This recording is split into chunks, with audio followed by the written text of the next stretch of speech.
Discussion source of finance के area पे तकरीबन कंप्लीट हो रही थी। कल हमने आखिरी जो एक पॉइंट रह गए थे उन पे बात की, जिसमें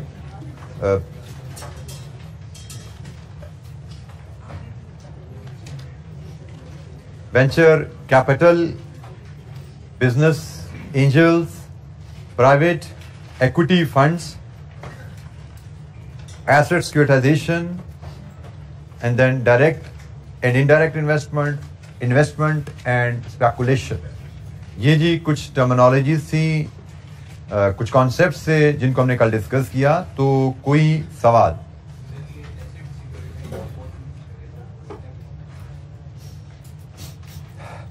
एसेट सिक्योरिटाइजेशन में हमने एक कंपनी ने अपने एसेट को मार्केटेबल सिक्योरिटीज में कन्वर्ट किया है। ट्रांजैक्शंस को आप सिर्फ अगर जहन में रखिए एसेट सिक्योरिटाइजेशन की, और उसके मकसद को जहन में रखिए। ट्रांजैक्शन क्या थी? कंपनी ए ने अपनी रेंटेड बिल्डिंग कंपनी बी को ट्रांसफर की। कंपनी बी ने उस रेंटेड बिल्डिंग को एज सिक्योरिटी ऑफर करके टीएफसी इशू किए और पैसे रेज किए। टीएफसी इन्वेस्टर को कंपनी बी ने क्या गारंटी दी कि भाई मैं आपका इंटरेस्ट रेंटल इनकम से पे करूंगा और आपका पैसा मैं इस बिल्डिंग को खरीदने में इस्तेमाल करने जा रहा हूं। तो कंपनी बी ने पैसे रेज करके कंपनी को ए को पे कर दिए। कंपनी ए को ये ट्रांजैक्शन ये होगी, बी इज एसपीवी, ठीक है, बी इज एसपीवी जो सिर्फ इस मकसद के लिए बनाएगी। अब ये कंपनी ए ने इस मकसद से क्या फवाइद हासिल किए? कंपनी ए ने सबसे अहम जो फायदा हासिल किया इस एसपीवी के through, company A through SPV is able to raise finance at the cheaper rates. सस्ते रेटों पे फाइनेंस मिल जाता है क्योंकि कंपनी ए खुद फाइनेंस रेज करती है। तो डेट इन्वेस्टर को कंपनी ए में लिक्विडेशन, डिफॉल्ट के रिस्क, क्रेडिट रिस्क उसको नजर आता है कि कंपनी ए तो कई बिजनेसेस कर रही है, building rental is one source of income, उसका मेन बिजनेस तो मे भी कुछ मैन्युफैक्चरिंग है, सेल है। तो कंपनी ए को लेंडर जब लोन देता है तो उसको लगता है भी कंपनी ए के किसी भी बिजनेस में ऊंच नीच आई तो मेरे पैसे डूबने का खतरा है। तो इसलिए इन्वेस्टर को कंपनी ए को लोन देने में रिस्क ज्यादा है, तो इन्वेस्टर कंपनी ए से इंटरेस्ट ज्यादा मांगता है, हाई रिस्क हाई रिवॉर्ड। लेकिन जब हम यही इन्वेस्टर कंपनी बी को लोन देने की बात कर रहा है तो कंपनी बी में इन्वेस्टर के लिए रिस्क कम है, क्योंकि कंपनी बी में सिर्फ एक बिजनेस है, रेंटल प्रॉपर्टी का। रेंटल प्रॉपर्टी में रिस्क मतलब इनकम में ऊंच नीच का खौफ, बिजनेस में रिस्क ऊंच नीच का खौफ होता है ना इनकम का। तो रेंटल प्रॉपर्टी में इनकम का ऊंच नीच का खौफ ना होने के बराबर है। मैक्सिमम क्या होगा, बिल्डिंग में 100 फ्लैट है, कोई एक फ्लैट वाला बिल्डिंग खाली कर जाएगा तो महीने 2 महीने आ जाएगा, ऊंच नहीं आएगी, नेग्लिजिबल है। कारोबार की तरह नहीं कि कभी इंपोर्ट ड्यूटी लगी तो कभी बिजली का बिल बढ़ गया तो कभी पेट्रोल बढ़ गया तो आपके प्रॉफिट्स, कभी लोड शेडिंग शुरू होगी, आपके प्रॉफिट्स की ऐसी की तैसी फिर जाती है।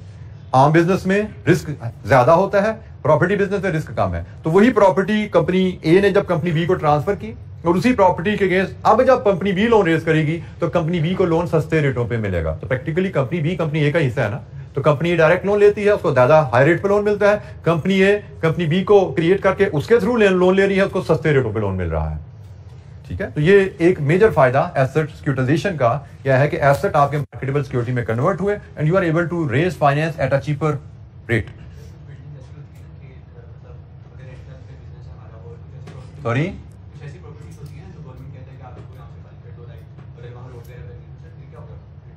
बेटा ये इस तरह के जो आप कह रहे हो स्पेशल सर्कमस्टांसेस, वो तो किसी भी कारोबार में कहीं पे भी अराइज हो सकते हैं। ठीक है, इस तरह के सर्कमस्टांसेस को, जैसे आपने बिल्डिंग को गवर्नमेंट का की सड़क बनी है खाली कर दो तो आपकी फैक्ट्री भी सड़क में आ सकती है। ये फैक्ट्री की सड़क बनी है, फैक्ट्री गिरा दो, वो तो किसी बिजनेस के साथ भी कुछ हो सकता है। बिजनेसेस में इस तरह के रिस्क आप फोर्स ही नहीं करते। जब बिजनेस रिस्क की बात कर रहे हैं तो बिजनेस रूटीन में नॉर्मल कोर्स में चलता है तो उसमें क्या डर है?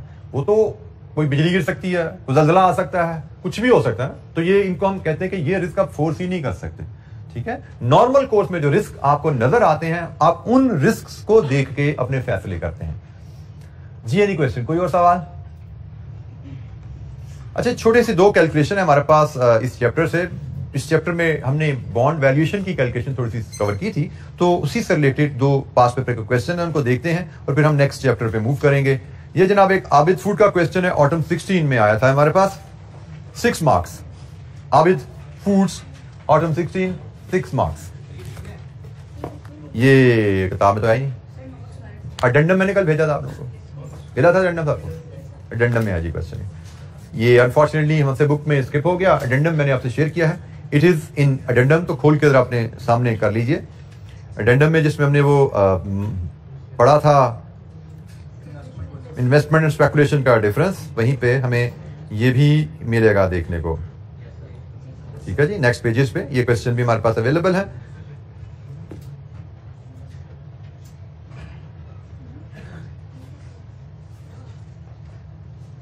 अच्छा, ये Abid foods autumn 16 question 9। Abid food limited has issued 8,000 convertible bonds of ₹100 each at par value. The bonds carry markup at the rate of 8%, which is payable annually. Each bond may be converted into 10 ordinary shares of AFL in 3 years. Any bonds not converted will be redeemed at 115. Calculate the current market price of the bond, if bondholder require a return of 10% and the expected value of AFL ordinary shares on conversion day is 12. उनके जी दोनों सूरतों में आप bond की market price calculate कीजिए। तो bond की market price का हमने एक असूल डिस्कस किया था। बॉन्ड की मार्केट प्राइस होती है बॉन्ड के फ्यूचर कैश फ्लोज की प्रेजेंट वैल्यू, और प्रेजेंट वैल्यू किस रेट पे? बॉन्ड होल्डर्स के करंट रिक्वायर्ड रिटर्न पे। ठीक है, बॉन्ड होल्डर के करंट रिक्वायर्ड रिटर्न पर की मार्केट वैल्यू। पहले हम इस केस को डिस्कस करते हैं। Let's talk about this case कि जब 3 साल बाद कन्वर्जन का टाइम आया, शेयर 10 रुपए का था, तो बॉन्ड की वैल्यू क्या है? तो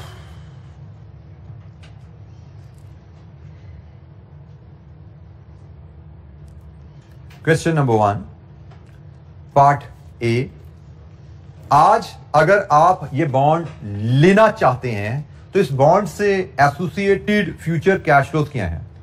एक, आपको इंटरेस्ट आएगा। कितने साल? 3 साल। कितने रुपए? 8% है। नॉमिनल वैल्यू पे अप्लाई करें 8 रुपए। एक बॉन्ड पकड़ो, उसकी प्राइस निकालने चलो, तो एक बॉन्ड पे सालाना इंटरेस्ट आपको 100 रुपए की पार वैल्यू है, 8% रेट है, कूपन रेट को पार वैल्यू पे अप्लाई करें, ये सालाना इंटरेस्ट है। इसके बाद 3 साल बाद, अब 3 साल बाद हमारे पास ऑप्शन है, मैं एक वर्किंग वन बनाता हूं। ऑप्शन हमारे पास 3 साल बाद क्या है? हम चाहे तो कन्वर्ट करवा लें, चाहे तो रिडीम करवा लें, यही ऑप्शन है ना हमारे पास। अगर तो मैं कन्वर्ट कराता हूं तो मुझे कितने शेयर मिलेंगे? 10 शेयर्स। उस वक्त उनकी प्राइस क्या होगी? पार्ट ए में 12 रुपए के हिसाब से। इसका मतलब मुझे 120 रुपए के शेयर मिल सकते हैं अगर मैं कन्वर्जन ऑप्शन की तरफ जाऊं। अल्टरनेटिवली रिडम्पशन की ऑप्शन है, और अगर मैं रिडीम करवाता हूं तो मुझे कितने पैसे मिलते हैं? 115। तो what will be your decision in this case, redemption या कन्वर्जन? कन्वर्जन। तो हमने कहा जी इस केस में हम कन्वर्ट करवाएंगे और 3 साल बाद 120 रुपए हासिल करेंगे। तो अगर हम ये इंस्ट्रूमेंट लेना चाहते हैं तो इस इंस्ट्रूमेंट से फ्यूचर में मुझे क्या कैश फ्लो मिल सकता है? इस इंस्ट्रूमेंट की मदद से मुझे फ्यूचर में 3 साल 8 रुपए इंटरेस्ट आ सकता है, और अगर ये इंस्ट्रूमेंट मेरे पास है, पार्ट ए सिनेरियो एग्जिस्ट करेगा, तो मेरे पास 3 साल बाद 120 रुपए आएंगे। और बॉन्ड की वैल्यू का तरीका क्या है? आप उस बॉन्ड के फ्यूचर कैश फ्लोज एस्टिमेट कीजिए और उनकी प्रेजेंट वैल्यू ले लीजिए, करंट इन्वेस्टर का जो रिक्वायर्ड रिटर्न है 10% पे। तो जनाब ये पीवी यहां पे लीजिएगा, ये मार्केट वैल्यू एक बॉन्ड की आ गई। अच्छा जी, हम इसकी एक बॉन्ड के कैश फ्लोज को 10% पे डिस्काउंट करेंगे तो ये पीवी आएगी, ये एक बॉन्ड की मार्केट प्राइस हमें मिलेगी। ठीक है, तो जनाब ये एक एन्युटी है, 10% 3 साल, एन्युटी फैक्टर बोलिए 2.487, 10% 3 साल, present value factor 751, present value 8 into 2.487 19.90, और ये बना कितना जी? 90.12, टोटल हुआ 110.02। ये जी हमारे पास एक बॉन्ड की वैल्यू आ गई, और उसने हमसे market price of the bonds कहा है, तमाम बॉन्ड्स की वैल्यू बतानी है। तो भाई मार्केट प्राइस वैसे कहना नहीं चाहिए, मार्केट प्राइस तो एक प्रोडक्ट की होती है, मार्केट वैल्यू होती है। मार्केट वैल्यू ऑफ बॉन्ड्स जो बनेगी, तो कितने बॉन्ड्स हैं जी हमारे पास? 8000 बॉन्ड्स है ना, 8000 बॉन्ड्स इंटू ₹110.02, तो रुपीज इन मिलियन में बोल दो, कितने मिलियन बनते हैं? 8 88.16 मिलियन। ये जो हमारे बॉन्ड्स की मार्केट वैल्यू है पार्ट ए में। जी कितने? जी जी फुल फिगर बोल दें भाई। 880160 लीजिए जी। 880160 ये तो 80,000 बना। 80,000 880160 जी। Any question? बॉन्ड्स की मार्केट वैल्यू, एक बॉन्ड की प्राइस 110 है, तमाम बॉन्ड्स की वैल्यू 880 होगी इस केस में।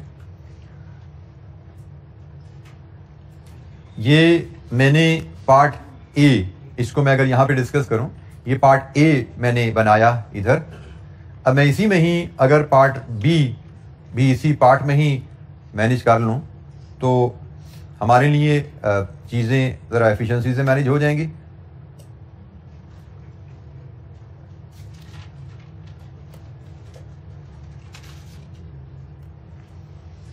पार्ट बी के लिए अगर हम चलें,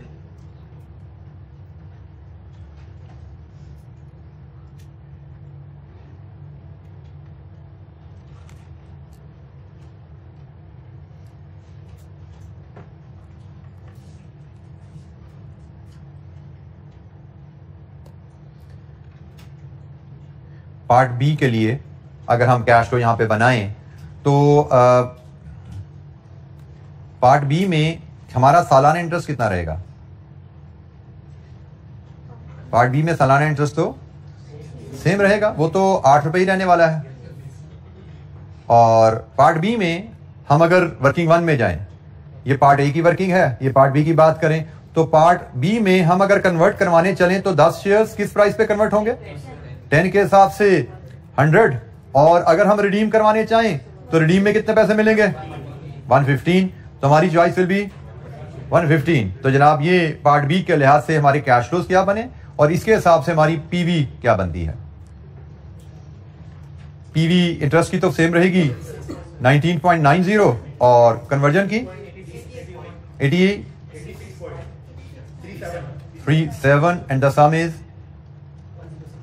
106.27 और वैल्यू आपकी पार्ट बी की जो बनेगी that will be 8,000 into rupees 106.27 850,160। लीजिए जी, ये हमारे पास आंसर है। आपके एग्जामिनर की प्रेजेंटेशन थोड़ी डिफरेंट है इससे, तो कोई फर्क नहीं पड़ता। मैंने एक बॉन्ड की मार्केट प्राइस बताई कि 100 रुपए का बॉन्ड 110 का है और उसके हिसाब से एक बॉन्ड को नंबर ऑफ बॉन्ड से मल्टीप्लाई करके मार्केट वैल्यू ली। आपकी एग्जामिनर की कैलकुलेशन जो है वो उसने ये सारा डाटा ही 8,000 बॉन्ड पे कैलकुलेट कर लिया है। उसने 8,000 बॉन्ड्स का इंटरेस्ट लिया है, 8,000 बॉन्ड्स की ये कन्वर्जन वैल्यू कैलकुलेट की है।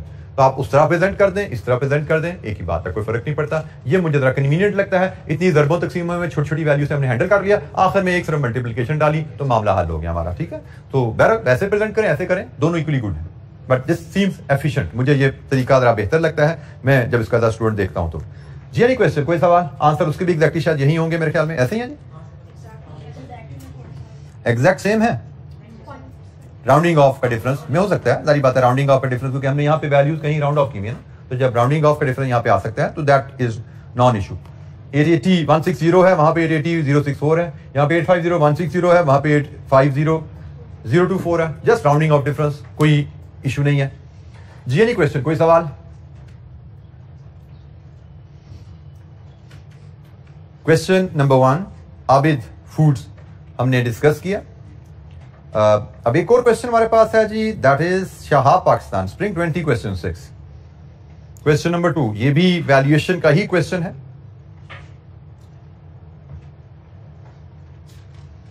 शहाब पाकिस्तान 4 मार्क्स का क्वेश्चन है। Requirement advise whether SPL should hold the bonds till redemption और convert them into ordinary share today. ये भी कन्वर्टेबल बॉन्ड पे ही सवाल है कि क्या शहाब बॉन्ड्स को रिडम्पशन तक वेट करे रिडम्पशन का या आज कन्वर्ट करवाए ऑर्डिनरी शेयर्स में।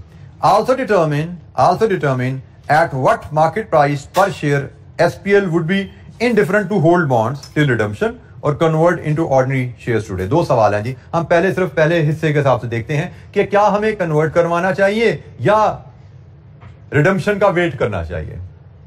तो असूल बड़ा सीधा सा है कि कन्वर्ट करवाते हैं तो कन्वर्जन की वैल्यू क्या है, रिडीम करवाते हैं तो रिडम्पशन की वैल्यू क्या है, रिडम्पशन का वेट करते हैं तो उसकी वैल्यू क्या है। ठीक है जी।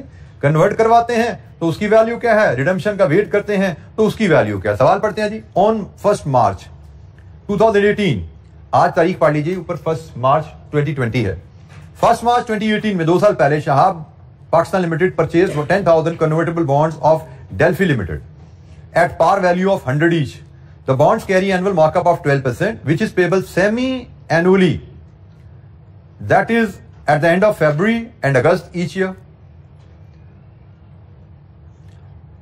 Each bond is convertible into 5 ordinary shares of DL, which are currently trading at 24 each. Any bonds not converted by 28 February will be redeemed at 120 rupees per bond. SPL's cost of capital is 15. तो जनाब redemption option है कि आप अगर चाहें तो आप उनको रिडीम करवा सकते हैं, सॉरी कन्वर्जन ऑप्शन है, चाहें तो कन्वर्ट करवा सकते हैं 5 ऑर्डिनरी शेयर्स में जो कि 24 रुपए के बिकते हैं। अल्टरनेटिवली आप चाहें तो रिडम्पशन का वेट करें, रिडम्पशन होगी 120 रुपए में और वो होगी 28 फरवरी 2022 में, मतलब आज आप 20 में खड़े हुए ना, तो 21-22 2 साल बाद। अब हमें क्या करना है, हमारे पास ऑप्शन क्या है? हमारे पास ऑप्शन है कि आज 5 शेयर ले लें या आज 5 शेयर ना लें, फ्यूचर में 2 साल इंटरेस्ट लें और 2 साल बाद रिडम्पशन वैल्यू ले लें। यही 2 ऑप्शन है ना। तो भाई देख लेते हैं इनमें से ज्यादा बेहतर ऑप्शन क्या है। आज 5 शेयर ले लें तो उनकी वैल्यू क्या बनती है, उसको कंपेयर करें अगर हम 2 साल इंटरेस्ट और रिडम्पशन लें उसकी वैल्यू से। बट इशू क्या रहेगा, शेयर्स आज मिलने हैं और रिटर्न फ्यूचर में आनी है। हल क्या है, प्रेजेंट वैल्यू ले लो, मतलब जो फ्यूचर में रिटर्न आनी है उसकी प्रेजेंट वैल्यू ले लो। और किस रेट पे लोगे प्रेजेंट वैल्यू? करंट 15% पे। अच्छा जी, अब हम इसके लिए वर्किंग जरा बनाते हैं। तो 2 ऑप्शन हमें कंपेयर करनी है। Option number 1, question 2, option number 1, redeem convert now. Convert now, अगर आप कन्वर्ट नाउ करते हैं तो आपको 5 शेयर मिलेंगे ₹24 के हिसाब से, जो बनते हैं 120 के। This is option number 1। Option number 2 क्या है कि आप 2 साल इंटरेस्ट वसूल करें। अच्छा, यहां पे एक थोड़ी सी चेंज है। हमें इंटरेस्ट तो 2 साल आना है लेकिन सालाना नहीं आना, सेमी एनुअल आना है। तो क्या हमने सेमी एनुअल कैश फ्लो से डील करना सीखा हुआ है? तो बड़ी जबरदस्त बात है, मुझे लगा था शायद नहीं सीखा हुआ। तो सेमी एनुअली सीखना है, सीखा हुआ हमने। तो जनाब हमारे अल्टरनेटिव ऑप्शन है, हम इंटरेस्ट वसूल करें और रिडम्पशन करवाएं। इंटरेस्ट वसूल करेंगे हम एन पीरियड्स में कर चलें तो 1 से 4 तक। अब 6 मंथली पीरियड है, ठीक है जी। पीरियड हमारा 6 मंथली है। हम 6 मंथली 4 दफा में इंटरेस्ट आएगा और at the end of 4th period हमें पैसे मिलेंगे। तो रुपीज में 6 मंथली इंटरेस्ट हमें कितना आना है भाई? कूपन रेट क्या है? बॉन्ड का कूपन रेट क्या है जी? बॉन्ड का कूपन रेट है 12%। 12% बॉन्ड पे 6 मंथली इंटरेस्ट का मतलब 6 मंथली एवरी 6 मंथ। तो फेस वैल्यू कितनी है जी? 100 ईच। तो 6% मतलब चले मैं इसकी कैलकुलेशन भी यहां पे शो कर दूं, 12% बटा 2 6 मंथली हो गया, इंटू 100 6 मंथली इंटरेस्ट आ गया शेयर पे। और रिडम्पशन कितने पे है? Will be redeemed eight 120। तो ये जनाब हमारे कैश फ्लोज हो गए, ये हमारे बॉन्ड्स के कैश फ्लोज आ गए। ये इनका पीरियड है, ये इनके कैश फ्लोज आ गए। अब हम डिस्काउंट फैक्टर लाते हैं। तो डिस्काउंट फैक्टर वैसे तो उसने कहा 15% है, बट ये तो सालाना है। हमारे जब कैश फ्लो 6 मंथली है तो डिस्काउंट फैक्टर भी सेमी एनुअली बनाना पड़ेगा, जो कि बनता है 7.5%। तो जनाब ये लीजिए, इसकी पीवी बनाइए। तो अब चूंकि 7.5% का फैक्टर है, यहां पे हम फार्मूला यूज करेंगे हम, क्योंकि टेबल में तो फुल परसेंटेज मिलती है ना। तो हम फार्मूला पे जाते हैं और फार्मूला हमें पेज पे अवेलेबल है, सेकंड लास्ट पेज पे हमारा। उसमें वैल्यूज फीड करें तो 1 minus 1.075 raise to power -4 over 0.075। लीजिए जी, इसको मल्टीप्लाई कीजिए फैक्टर से 6 को इससे, तो बताइए पीवी क्या आती है?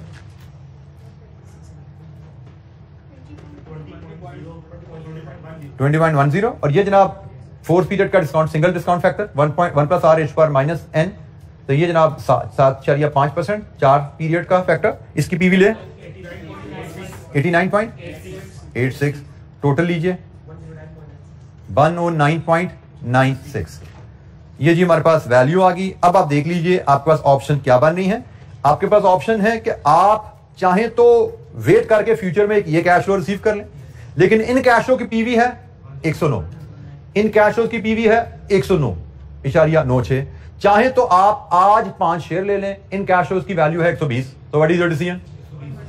120। ठीक है, आपका डिसीजन है 120। हमसे यही पूछा गया था ना, हमसे सवाल क्या था कि एडवाइस, हमारा पहला सवाल था कि कंपनी को क्या करना चाहिए, कि advice whether SPL should hold the bonds till redemption और convert them into ordinary shares today. हम कह रहे हैं जी convert them into ordinary shares today, आज ऑर्डिनरी शेयर में कन्वर्ट कर लो, उसमें आपको 120 रुपए आज मिलते हैं। अच्छा, इस कॉन्सेप्ट को एक और एंगल से भी देखा जा सकता है, वो भी जरा सुनिएगा।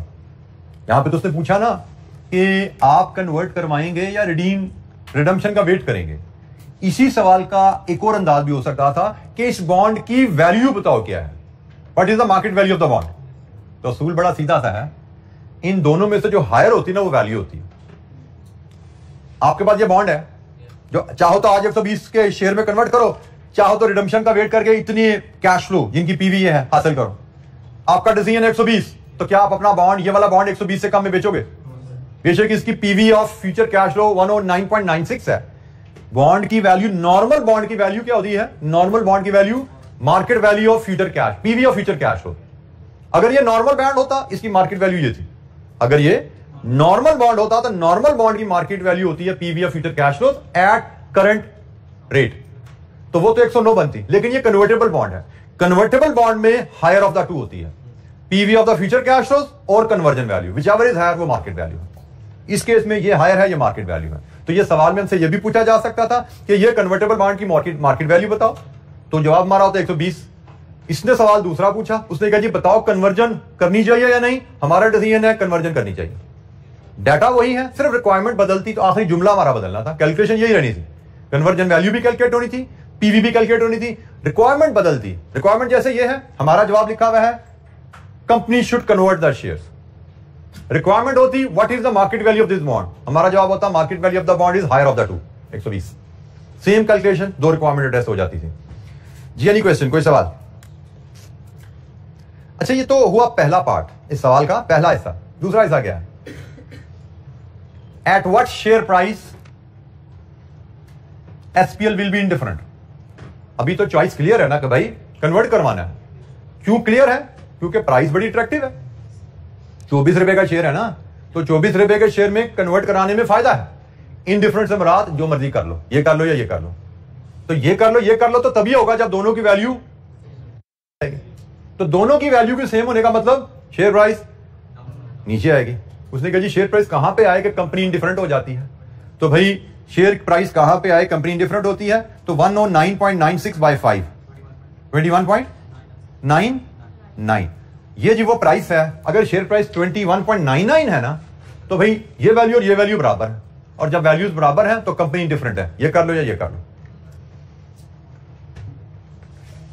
दूसरा पार्ट था किस प्राइस पे कंपनी इंडिफरेंट होती है, तो इंडिफरेंट कंपनी तब होती है जब ये दोनों वैल्यूज बराबर हो, और ये दो वैल्यूज बराबर कब होंगी? जब शेयर प्राइस 24 की जगह 21.99 पे आ जाए, तो शेयर होल्डर इन्वेस्टर इंडिफरेंट हो जाता है।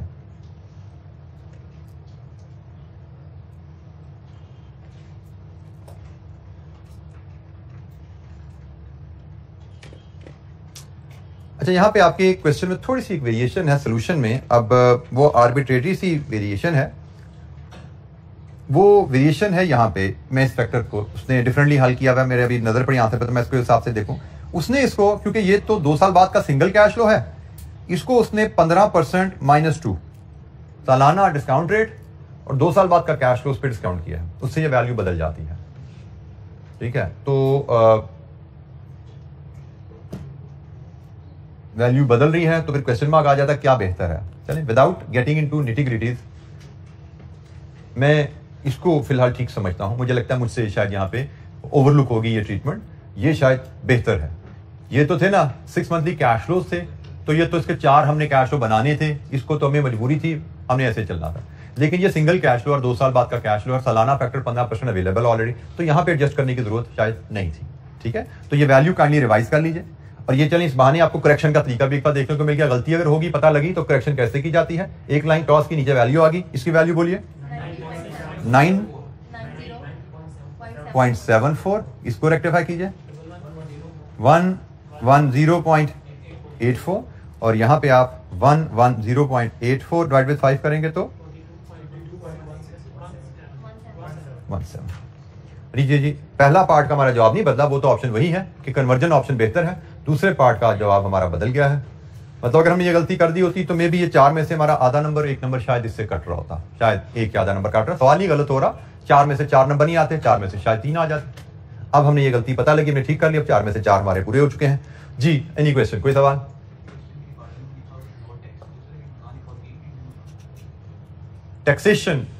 टैक्सेशन अगर उस क्वेश्चन की रिक्वायरमेंट आपके साथी ने कहा नो टैक्स लिखा हुआ है, अगर टैक्सेशन आ भी जाए तो हमारी कोई कैलकुलेशन यहां पे नहीं बदलती, हमारी किसी कैलकुलेशन में यहां पे कोई चेंज नहीं आता जी। एनी क्वेश्चन, कोई सवाल?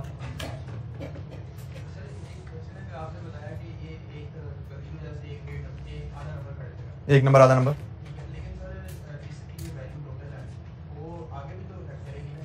बेटा मैंने रिपीटेडली बोला है वैल्यू के नंबर नहीं है, यहां पे किस चीज के नंबर है? असूल के।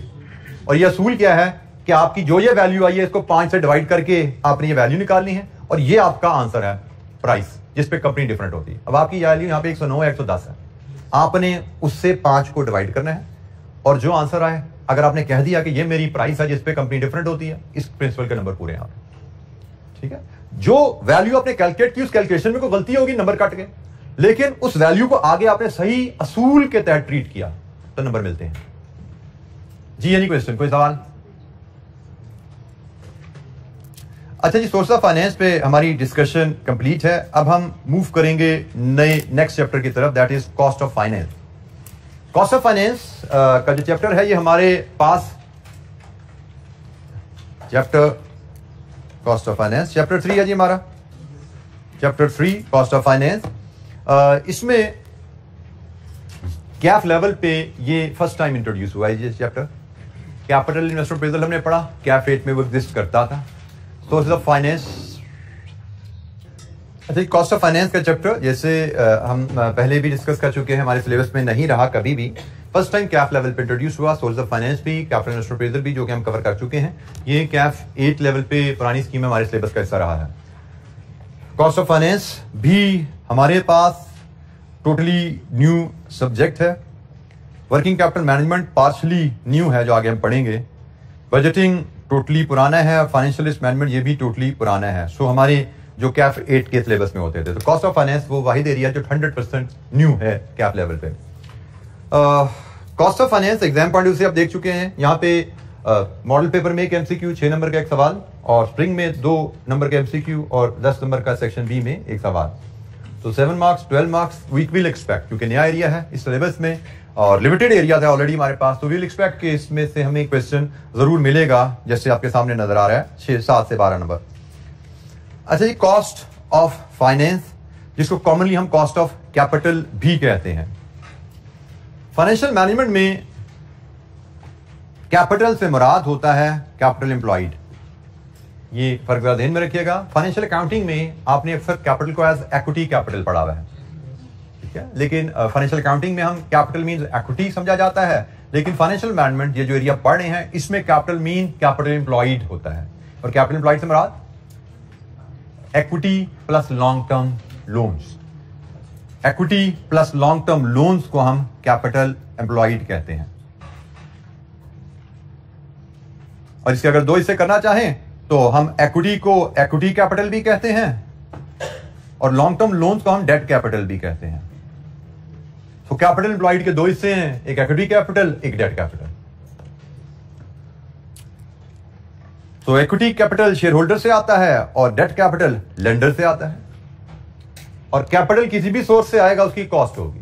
कैपिटल किसी भी सोर्स से आएगा, it will have a cost, cost of capital, जो कि हम यहां पे कैलकुलेट करना सीखने जा रहे हैं। और कॉस्ट ऑफ कैपिटल को हम एक और अंदाज से देखना चाहें तो it is the minimum return that company should make on its investment to earn the cash flow out of which investors can be paid their desired return. आप कैपिटल इनसे लाएंगे या इनसे लाएंगे? कैपिटल किस लिए लिया? प्रोजेक्ट में इन्वेस्ट करने के लिए।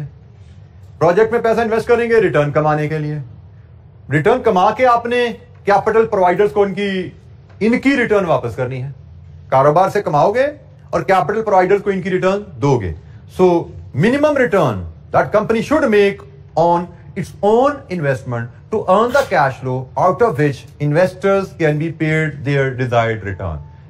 मिनिमम रिटर्न जो आपको कारोबार से कमानी है वो कम से कम इतनी जरूर हो कि आप अपने इन्वेस्टर को पे कर सको उनकी डिजायर्ड रिटर्न। ये होती है कॉस्ट ऑफ कैपिटल। जो कॉस्ट ऑफ कैपिटल क्या है? कारोबार से मिनिमम हमें कितना कमाना है कि हम अपने इन्वेस्टर को उनकी डिजायर्ड रिटर्न दे सकें। और इन्वेस्टर को जो हम डिजायर्ड रिटर्न उनकी देते हैं, इन्वेस्टर ने हमें पैसा दिया, वो कैपिटल कहलाता है। और कैपिटल पे इन्वेस्टर की जो डिजायर्ड रिटर्न है वो हमारी कॉस्ट ऑफ कैपिटल है। इन्वेस्टर ने मुझे कैपिटल दिया और उसके बदले उसने मुझसे रिटर्न डिमांड की, तो मैंने इन्वेस्टर से कैपिटल लेकर उसको इस्तेमाल किया, उस कैपिटल पे रिटर्न मुझे देनी है इन्वेस्टर को। That is cost of capital. अच्छा जी, कॉस्ट ऑफ कैपिटल की हमें कैलकुलेशन की जरूरत क्यों पेश आ रही है? हम अभी कैपिटल इन्वेस्टमेंट अप्रेजल पढ़ के आए हैं। हमने किसी भी प्रोजेक्ट की फिजिबिलिटी करनी होती है तो हम प्रोजेक्ट फिजिबिलिटी करते हुए प्रोजेक्ट कैश फ्लोज को कॉस्ट ऑफ कैपिटल पे डिस्काउंट करते हैं।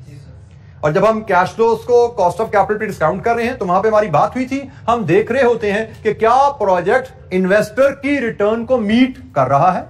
और वहां पे हमारी डिस्कशन थी, प्रोजेक्ट कैश फ्लोज को कॉस्ट ऑफ कैपिटल पे डिस्काउंट करने से अगर एनपीवी पॉजिटिव है, इसका मतलब प्रोजेक्ट कॉस्ट ऑफ कैपिटल से ज्यादा कमा रहा है। प्रोजेक्ट इज फीजिबल, क्योंकि हमने प्रोजेक्ट से कमा के इन्वेस्टर को पैसा वापस करना है, तो इन्वेस्टर को पैसा देने के बाद हमारे पास कुछ बच रहा है, positive NPV will tell that. लेकिन अगर प्रोजेक्ट कैश फ्लोज को कॉस्ट ऑफ कैपिटल पे डिस्काउंट करें, एनपीवी नेगेटिव है, हमने कहा यदि प्रोजेक्ट कॉस्ट ऑफ कैपिटल को मीट नहीं कर रहा, मिनिमम रिटर्न का क्राइटेरिया प्रोजेक्ट मीट नहीं कर रहा, प्रोजेक्ट फीजिबल नहीं है, एनपीवी नेगेटिव आ रही है।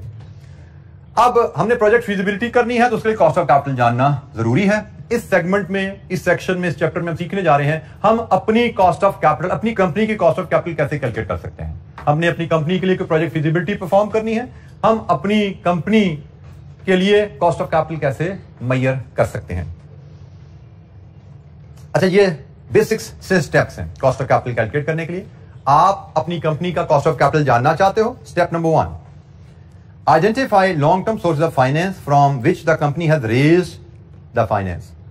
और ये कहां से आइडेंटिफाई करोगे? स्टेटमेंट ऑफ फाइनेंशियल पोजीशन पकड़ो, उसको पढ़ लो, उसमें देख लो कंपनी ने, हमने कहा long term source of finance, और long term source of finance को हम कैपिटल कहते हैं ना, डेट कैपिटल, इक्विटी कैपिटल। कहां से पैसा आया है कंपनी के पास, बैलेंस शीट से देख के पढ़ लो। Step number 2, calculate cost of each source used by the company. आपने ये जो सोर्सेज आइडेंटिफाई किए हैं इनमें हर सोर्स की कॉस्ट कैलकुलेट करो। ये कैसे करनी है, ये जी हमारा मेन एरिया ऑफ फोकस इस चैप्टर में रहने वाला है।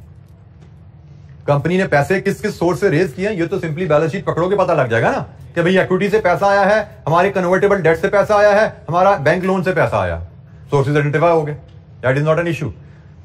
इशू या चैलेंज क्या आता है? Calculate cost of each source. भाई 3 सोर्सेज से पैसे आया है, हर सोर्स से फाइनेंस की कॉस्ट अलग होती है। हाउ टू मेजर दैट, ये हमारा मेन एरिया है। Step number 3, calculate market value of each source of finance in the capital structure. ये भी बड़ी आसान सी कैलकुलेशन है जी। मार्केट वैल्यू ऑफ इक्विटी होती है जी आपकी number of shares issued multiplied with market price per share. हमने जो सोर्सेज आइडेंटिफाई किए उनमें हो सकता है यकीनन इक्विटी तो होगी, तो मार्केट वैल्यू ऑफ इक्विटी कैसे ली जाती है? Number of shares in issue multiplied with market price per share. This is how we calculate market value of equity.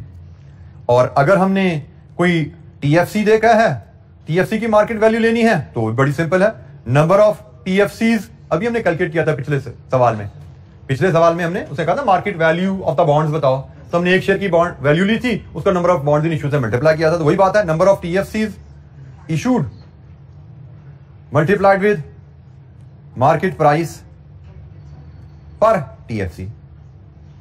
So market price issue करना भी, कैलकुलेट करना भी हमारे लिए कोई इशू नहीं है। तो हमने कहा जी स्टेप नंबर 1 क्या है, सोर्सेज आइडेंटिफाई करो, पैसा आपने किन किन सोर्सेज से रेज किया है। से आपने पैसा रेज किया इक्विटी से आपने पैसा रेज किया टीएफसी से। फॉर द टाइमिंग हमने कहा दो सोर्सेज हैं। हमने कहा जी हर सोर्स की कॉस्ट कैलकुलेट कर लो, इस पे मैंने क्वेश्चन मार्क लगाया है, ये हमें कैलकुलेट करना सीखना है। इक्विटी की कॉस्ट कैसे कैलकुलेट करते हैं, टीएफसी की कॉस्ट कैसे कैलकुलेट करते हैं। स्टेप नंबर 3 है जिन सोर्सेज से पैसा लिया उन सोर्सेज की मार्केट वैल्यू, मतलब इक्विटी की मार्केट वैल्यू देखो क्या है, टीएफसी की मार्केट वैल्यू देखो क्या है। तो ये भी सिंपल कैलकुलेशन है, हम इसको यहीं से ही इस कैलकुलेशन से ही इक्वेशन से ही समझ सकते हैं, इसमें कोई दिक्कत नहीं, हमारे लिए चैलेंज नहीं है। Number of shares in issue into market price per share, number of TFC issued into market price per TFC. यहां से इक्विटी आज की और डेट की मार्केट वैल्यू आ जाती है। And then last step, calculate weighted average cost of capital using the formula below. Weighted average calculate करनी है हमने जी कॉस्ट ऑफ कैपिटल की। कई तरीकों से इसको कैलकुलेट किया जा सकता है, बट सिंपल मेथड अगर देखें, आपने लेट्स अज्यूम आइडेंटिफाई किया 4 सोर्सेज आपकी कंपनी के कैपिटल के, इनकी 4 डिफरेंट कॉस्ट ऑफ कैपिटल है। लेट्स अज्यूम एक की 10%, एक की 12%, एक की 15%, एक की 11%। मार्केट वैल्यू से रुपीज इन मिलियन में अगर मैं बात करूं, एक की 100 मिलियन, एक की 200 मिलियन, एक की 50 मिलियन और एक की 400 मिलियन। ये सारा डाटा इसमें मैं फिर थोड़ा बता दूं, ये अभी अंडर क्वेश्चन है हमारे लिए। ये तो बैलेंस शीट से आइडेंटिफाई हो गया, इक्विटी है, टीएफसी है, रिडीमेबल है, कन्वर्टेबल है, कोई इशू नहीं।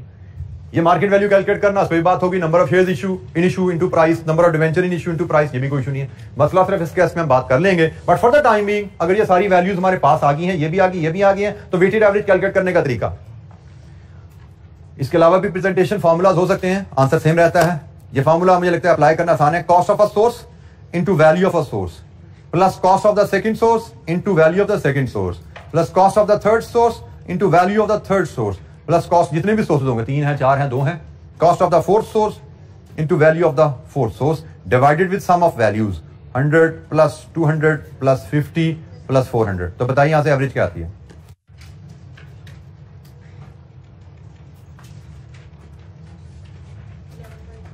%11.4%। ये है जी weighted average cost of capital. अब हमारा इस चैप्टर में सिर्फ जो स्कोप रह गया है कि डिफरेंट सोर्सेज की कॉस्ट कैसे कैलकुलेट की जाती है, डिफरेंट सोर्सेज ऑफ डेट की कॉस्ट कैसे कैलकुलेट की जाएगी, कॉस्ट ऑफ इक्विटी की कॉस्ट कैसे कैलकुलेट की जाएगी। तो जनाब ये हमारा स्कोप रह गया है। बाकी बैक का फार्मूला तो सिंपल है, उसमें कोई इशू नहीं है। तो ये है जी कॉस्ट ऑफ कैपिटल जो हमें एनपीवी एनालिसिस में एज डिस्काउंट फैक्टर यूज करना होता है। तो कल से इंशाअल्लाह हम शुरू करेंगे डिस्कशन इंडिविजुअल सोर्सेज की कॉस्ट कैलकुलेट करना, जिसमें डिफरेंट टाइप्स ऑफ डेट उनकी कॉस्ट कैलकुलेट करना है। साथ साथ इलस्ट्रेशन इंशाअल्लाह करते जाएंगे। इस चैप्टर में we will be doing a lot of small calculation illustration. Maybe इस पूरे चैप्टर में शायद हम 20-25-30 इलस्ट्रेशन कर जाएंगे, छोटा सा चैप्टर है लेकिन बहुत ज्यादा इलस्ट्रेशन है। और वही अच्छा ये भी ध्यान में रखिएगा, चूंकि ये टॉपिक पहले सिलेबस में नहीं था, इसलिए इसमें पास पेपर क्वेश्चंस की अवेलेबिलिटी हमारे पास नहीं है। फाइनल लेवल पे सीफैप में ये टॉपिक है, लेकिन सीफैप में इतना एडवांस है कि उसके क्वेश्चन यहाँ पे टच नहीं हो सकते। तो इसलिए हमने जो इलस्ट्रेशन करनी है, आप समझिएगा, वो इलस्ट्रेशन ही आपके लिए एग्जाम प्रैक्टिस होगी। शायद आगे एक आध सवाल हमें नजर आएगा, लेकिन वो सवाल भी जो आईकेप ने दिया है वो हमारी इलस्ट्रेशन से आगे का नहीं है। तो आप समझिए जो इलस्ट्रेशन हम साथ साथ कर रहे हैं, यही आपकी एग्जाम लेवल प्रिपरेशन रहेगी। इस पे पास पेपर क्वेश्चन जो आएंगे इंशाअल्लाह ताला इलस्ट्रेशन लेवल से हमारे ऊपर नहीं होंगे, जो हम चैप्टर के दौरान कर लेंगे। ठीक है जी, आज के इतना ही। Thank you very much. अस्सलाम वालेकुम।